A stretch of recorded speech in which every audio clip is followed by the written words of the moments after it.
Hörst du es? Das ist es, unser Leben. Tag für Tag, die gleichen Wege, das gleiche Essen, die gleiche Arbeit. Gefangen in den Routinen. Doch wie lange? Wollen wir ausbrechen, erkaufen wir uns die Freiheit. Möglichst günstig muss es sein, weit weg und doch viel zu sehen. Wir suchen das Abenteuer, besteigen Berge in Indonesien, erkunden Regenwälder in Bolivien und jagen The Big Five in Kenia. Wir schießen nicht mit Gewehren, wir sind auf der Jagd nach dem besten Bild. Wir buchen Trips in den Slum, wollen die Armut sehen und flüchten uns am Abend vor Angst in unseren Bunker zurück. Doch was nehmen wir davon wirklich mit? Und was lassen wir da?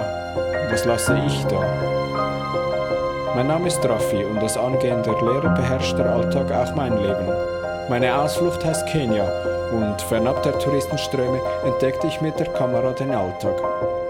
Entstanden ist keine Reisedokumentation, vielmehr ein Appell. Ein Appell, sich für die Bildung der Generation von morgen einzusetzen. On behalf of Swiss and your crew, thank you for flying with us and goodbye. We wish you a very pleasant stay in Nairobi or a continuation of your journey.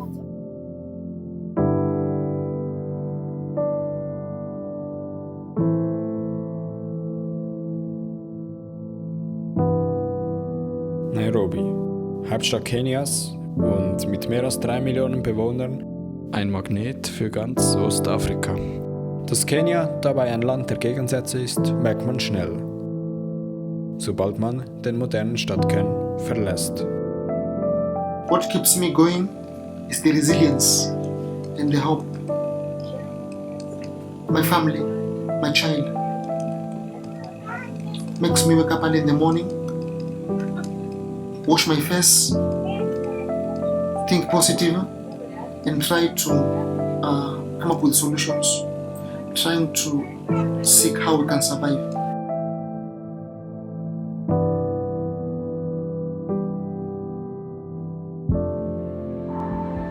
I'm called Moses Nyali.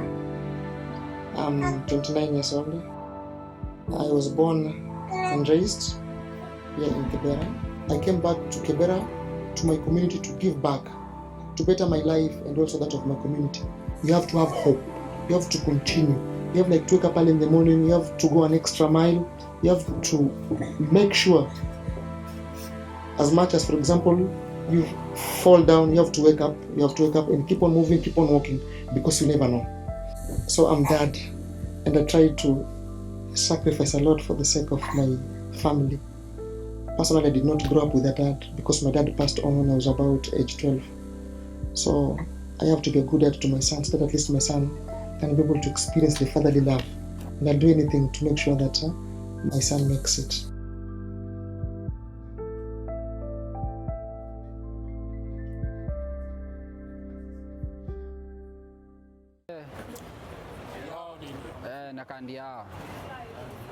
Ich wollte noch besser verstehen, wie es ist, auf Kenias Straßen aufzuwachsen. Und dabei unterwegs lernte ich Kisma kennen, der mir aus seinem Leben erzählte. My name is Godfrey Bakira, aka Kismat Bakra, singer-songwriter. I was born in the slums of Mathare, in the second biggest slums in Kenya. I grew up in the streets. I raised myself in the streets because of my mother was in an abusive relationship.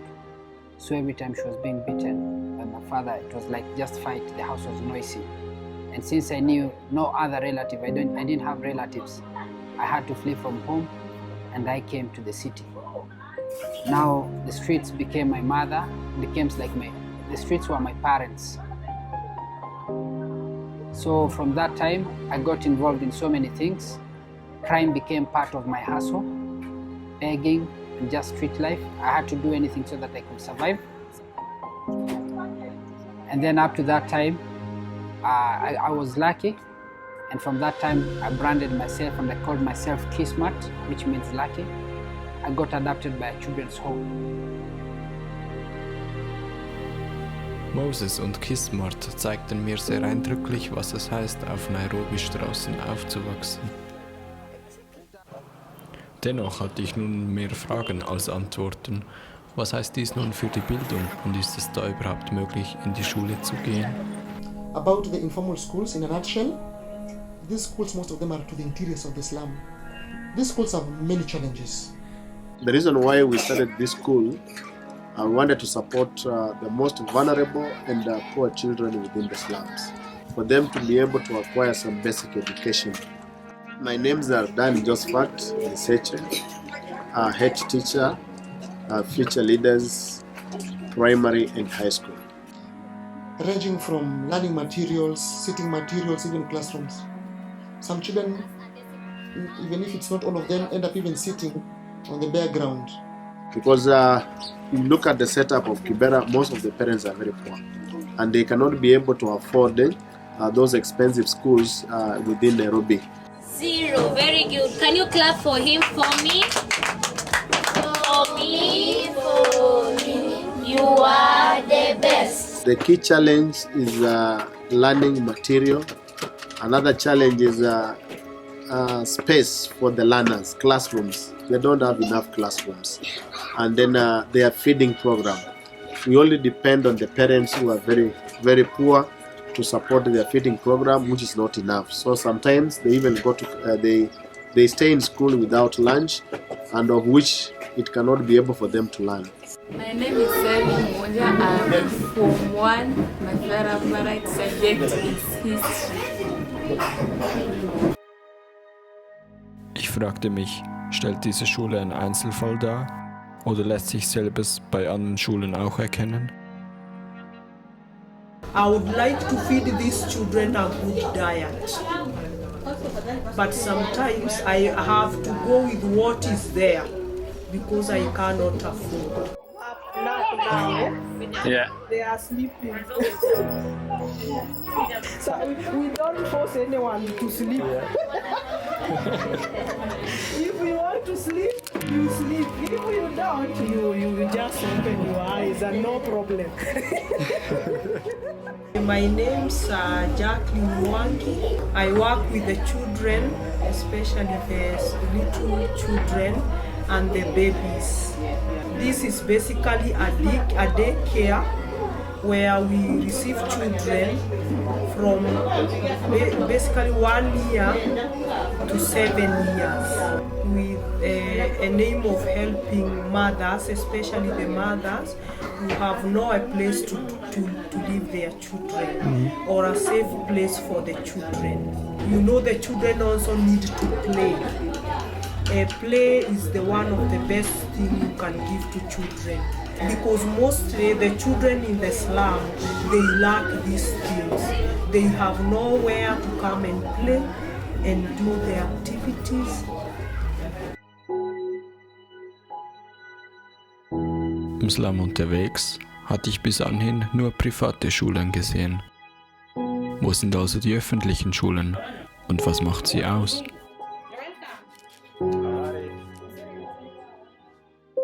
The problem is the government of Kenya does not have enough schools. For example, in Kibera slum here, we have only one public school.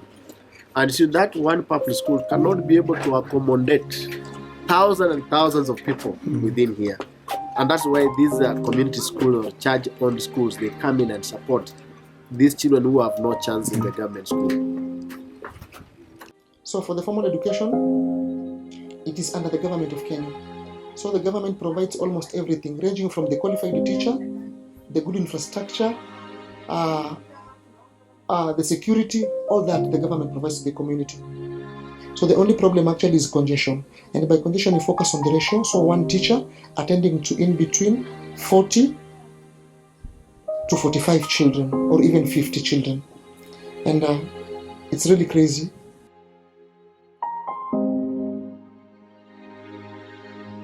My name is Francis Warui, the head teacher, Karen C Primary School. Karen C Primary School is a public primary school in Nairobi. About 1,200 pupils and 26 teachers. So we are under the free primary education, which started in 2003. Ein Meilenstein in der kenianischen Bildungsgeschichte ist das Commitment zur Free Primary Education von 2003. Doch nicht alle sehen das heute so positiv. Since they introduced this free education something, whatever they call free education, many children were taken to school, especially the city council schools, and the number was overwhelming. So, and they didn't add give more teachers or more rooms and all this. So most of the parents also opted, because of that crowding, they opted to put their children in these called private schools, which are informal schools, like now the ones which are here in Kibera. The enrollment hiked. We used to have about 800 children. It hiked to even it went to 1,300, almost double. The facilities, because of that increment of enrollment, became stretched. So we had to tell the parents to see how they can subsidize for that, so that children can get a place where to sit. Then the other thing is about the teachers. We had a capacity teaching staff for 800, but now they went up to 1,300. We find teachers were overwhelmed with the workload because children were many. So each class was holding 40 children before, but after free primary education, each class was taking about 60, 70 children. So there is no interaction between a child and a teacher during the lesson, because our lessons are 35 minutes. So in 35 minutes you cannot interact with 70 children. Sieht er nun die Free Primary Education positiv? Yes, it was a very good move. It brought children who are out to school.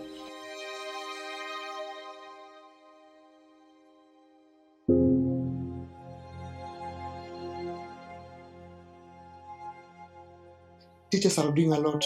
They have to be appreciated. So if, for example, teachers are giving their best and sometimes they are not well paid, they don't end up giving 100%. Yeah, and children we know are playful. Some of them will concentrate, some of them will not concentrate. So the best thing actually to do is to invest more in education, come up with more classes, hire more teachers, and make sure you pay them well, so that at least they will devote their attention, time, and energy, blood, sweat, and tears in teaching these children. If you teach because that is what you love, you will do it. You will not mind about the little salary that you are given.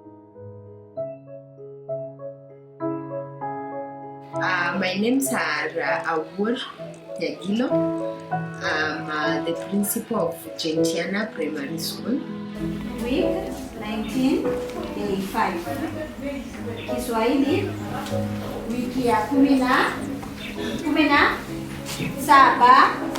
de siku ya 5. Aya, utafungua kitabu kama unaelewa.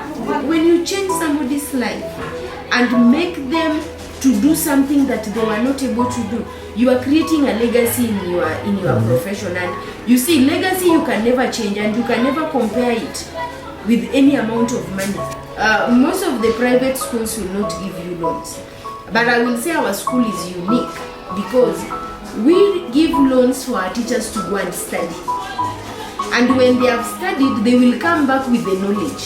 So it means we are developing them to be better teachers. It means the sensory memory or the methodologies that you use as a teacher who was at. So I think it is up to different private schools to come up with things that would make their teachers feel better.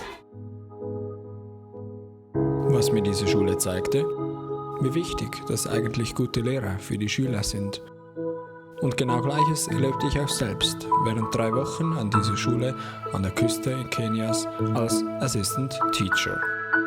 I'm Caroline Ziada. They call me Madam Ziada.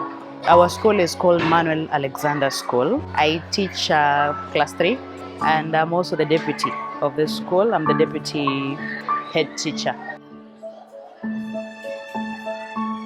Was ich in dieser Schule als Lehrer beobachtete, steht stellvertretend für viele Schulen Kenias und lässt sich an einem Zitat von Albert Einstein festhalten. Jeder ist ein Genie, aber wenn du einen Fisch nach seinen Fähigkeiten beurteilst, einen Baum hochzusteigen, wird er sein ganzes Leben lang glauben, er sei dumm. Viele Menschen in Kenia, denen ich begegnete, erzählten mir diese Geschichte in ähnlicher Form. Und verkürzt lässt sich sagen, Kenias System produziert keine Denker, sondern Nachsager. Gegenteiliges zeigte mir die Schule aber auch, bei dem die Schüler ihre Stärken erkennen und sie präsentieren können.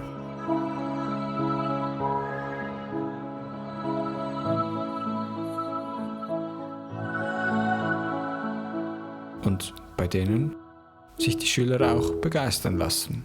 Mit den Lehrern.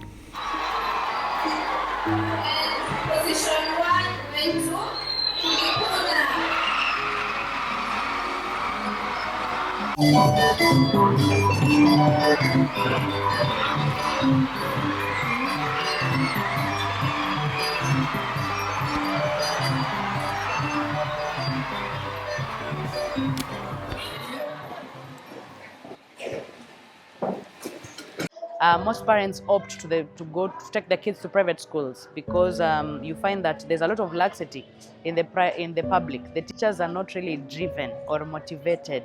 Most of them they go there and they teach. Most of the children are not even getting what is taught. So you find the quality of education is a little bit lower. So private schools are always thinking of what is the next thing we are supposed to do. What haven't we done? What can give us?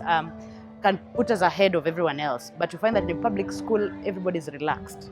Nobody has to earn anything. At the end of the day, children will still come, the salaries will still come. So teachers are not motivated to come up with creative ways of staying relevant. We have the curriculum that has been there for quite a number of years. It's called the 8-4-4 system. 8 years in primary, 4 years in secondary, 4 years in university.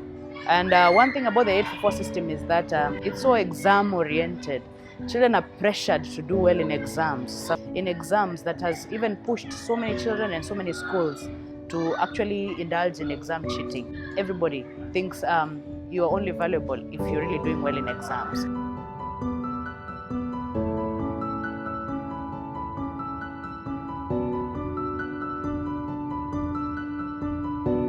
There is a lot of pressure from the teachers for us to do well on the exams. Sometimes a little bit too much, but you can understand they're trying to make sure that you have learned something and to make sure that you do excel, you pass. My name is Sasha Elizabeth Fike. In America, we didn't wear uniform. Here you have to wear uniform, no matter how old you are.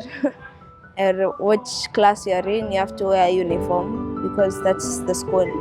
I would say it's not as advanced as in America. In America, we have laptops, things like that. But it is also okay here because it proves that it doesn't.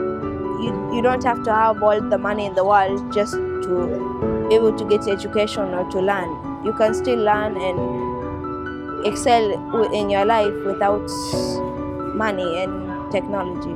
Those people who cannot afford, cannot afford private schools, they go to public schools and they are cramped, but how else would you learn, if you can't afford the private schools?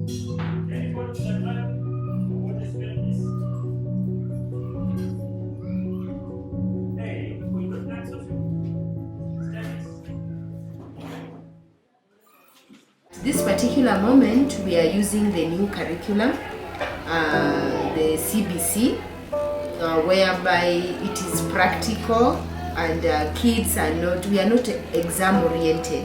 This curriculum will prepare the learners from basic education to the job market. I would say for the private school, we are better placed than the public school because even the public, they were promised to be given books. Remember, they are supposed to be given free books and those books have never been supplied to the schools. So the teachers have to go to an extra mile to find out by themselves. But for us, it is like in the bloodstream of the teachers. They have to do it by themselves. And the private schools were able to buy the books for their children to continue with the CBC. But in public schools up now, we are waiting for the government to supply the new curriculum textbooks to school. When it comes even to the performance, you get most of the private schools are performing better than the public school when it comes to the general analysis of the examination results that are normally produced by the end of the year. So if the government does not, Amuru will not look at this and do something in a different way, like bringing all the stakeholders together, getting their views, sitting down and discussing what are some of the areas that we need to improve on, then the gap between the public and the private will be more wider than it is. You find the private school is like for the rich and the public school for the poor. The private schools have got more resources for teaching as compared to public school where the resources are limited. So children are not private, they are all public. You find even these children in this school, they require an expert in education. Beachtenswert, wie selbst der Schulleiter der öffentlichen Schule nicht mit Kritik am System zurücksteckt. Und wie groß das der Gap zwischen der privaten und öffentlichen Schule bereits ist, zeigte mir ein weiterer Besuch einer Privatschule sehr deutlich.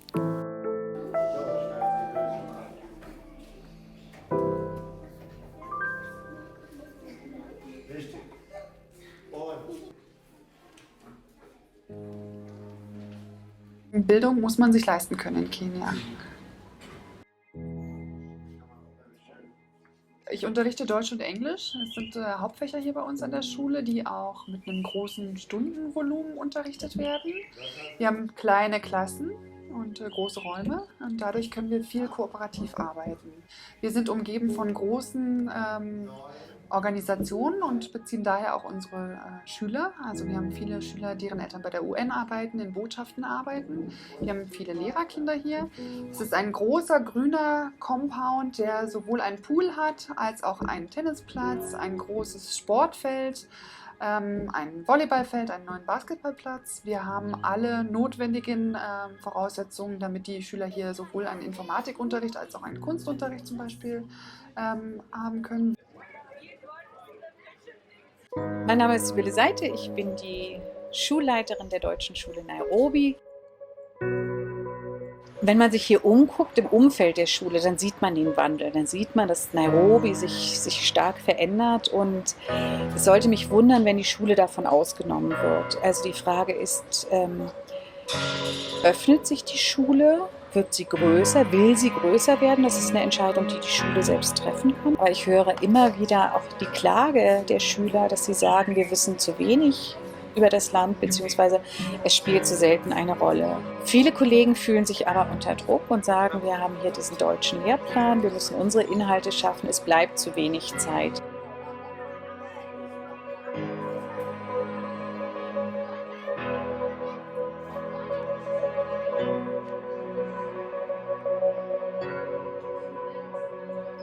Viele Sachen hier in Kenia vergleiche ich mit Dingen, die vielleicht vor 50 Jahren in Deutschland auch so waren. Und wenn man das vergleicht, dann ist der Unterschied nicht so groß.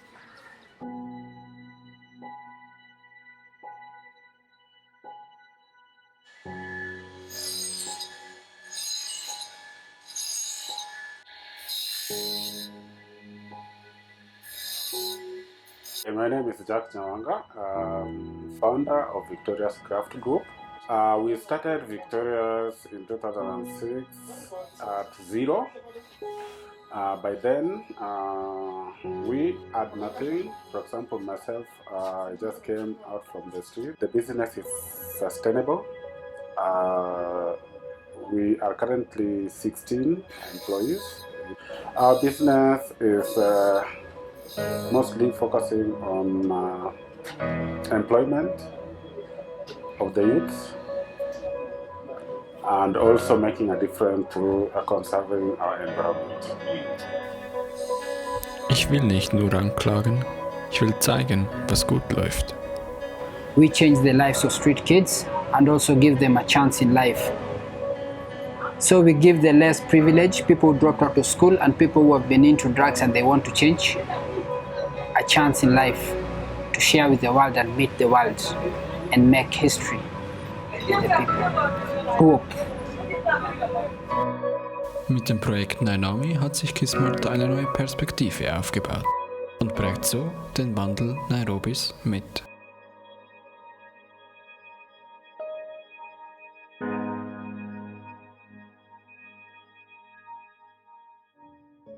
Hi, my name is Benson. I am 33. What we do at the iHub, we are an innovation hub. That means that we have entrepreneurs, techies, and other inventors who come to the iHub to get guidance and to grow. Our superpower is connecting people. Hi, my name is George Kibaru. I'm 26 years old. I'm a full stack developer. Right now I'm working on an e-commerce called Nunua Hub. Building a startup in Kenya, it's a bit tricky because first of all we have a financial problem. So one of the challenges we have is the lack of startups in Africa or in Kenya knowing how to tell their story. This makes a lot of them have a lot of lack of financing because they don't really know how to express themselves. People will say developers are introverts. They only share what they know within themselves. But then sharing what you know, we're at a different level of different generation. I'd say it's a great step. My name is Peter Muturi. I'm an instructor at Alecom. We teach kids how to program. We're looking forward to empower these kids with the great basic knowledge. By the time they get into computer science and universities sections, they have a very clear foundation of programming and what it entails to actually be a software engineer in this current time. We can separate for different levels of different kids because age doesn't matter on how fast a kid can understand something. It's based on the creativity of the minds and the mindset. I wanted something to share out with the community. First of all, the developer community in Kenya. I'd say people have different ways of sharing what their knowledge or what they have with the community. I think one reason why we're leading in the startup scene in not just East and Central Africa is our solutions work. There are very few startups that get to the level of funding and the solution does not work. I think like Kenya is kind of a quite developing country within like an East African region, and also Kenya has kind of the hub for in East Africa. It has a lot of exportation to like the Middle East, the European market. My name is Atsuhiro Oguri from Japan. I'm 34 years old. I've been here in Nairobi for 1 year. I'm a member of like agriculture project, which is funded by Japanese government. And what we do is try to introduce greenhouse farming and also the new cultivar of like cherry tomato and strawberries. I can see a lot of startups here, and people are quite passionate about that doing the startup. The elite people don't have to go abroad. They still can make a start here because now they can connect to people all over the world and also they can make use of their knowledge.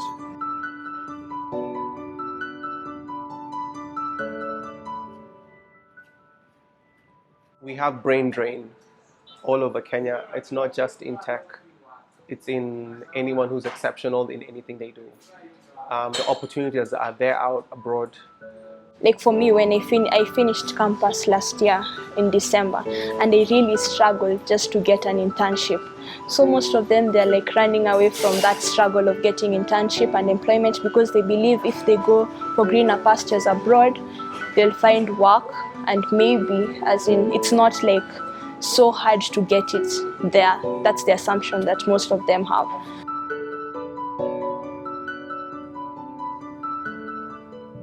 My name is Tessie Atieno Akoko. I'm 22 years of age. I'm a graduate of Economics and Statistics from the University of Nairobi.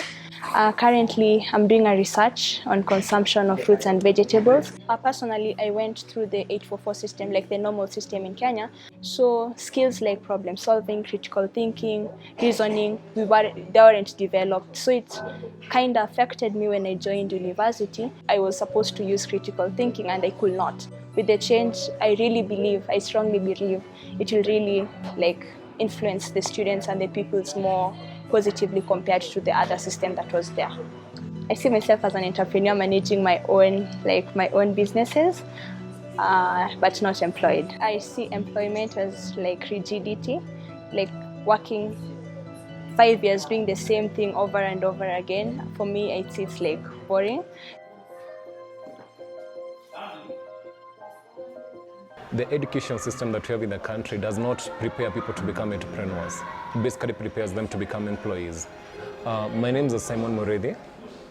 I'm 20 years old, and I'm working at iHub. For us, it was all about study very hard, get good grades, and get a good job. The new curriculum is building these kids up to become more self-reliant. It's building them to become thinkers. It's building them to become someone in the society. It's building them to give them more confidence. So I think the new curriculum is going to disrupt that, but you're giving it a grace period of maybe the next 10 years. That's the time you're going to begin seeing the fruits of the new curriculum, because you're going to get the first graduates out of it. We're still miles away from it. I definitely see a difference in 10 years. I think the startup scene will be bigger. I think the traditional investors will now move into startups. I think this is a trend that's been there abroad, and it's bound to start happening here. I am proud to say that we have literally transformed the tech and innovation scene in the last 8 years. I'm proud to see over 300 startups that we've worked with. I'm proud to see impact in the startups that we've had so far. There's a lot to be proud of.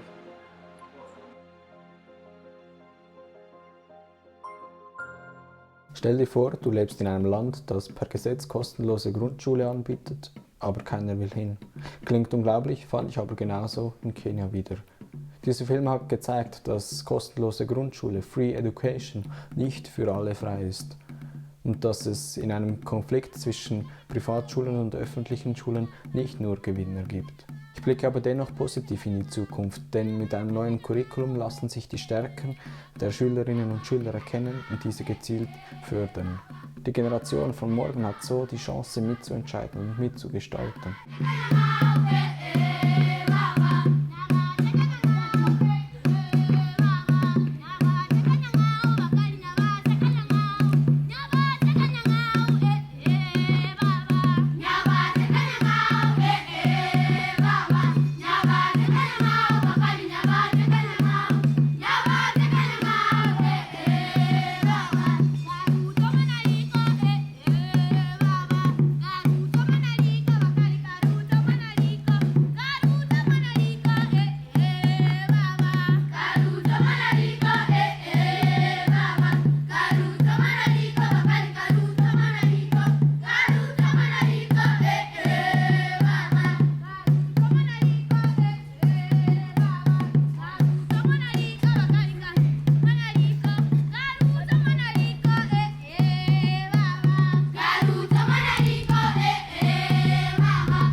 Was meinst du dazu?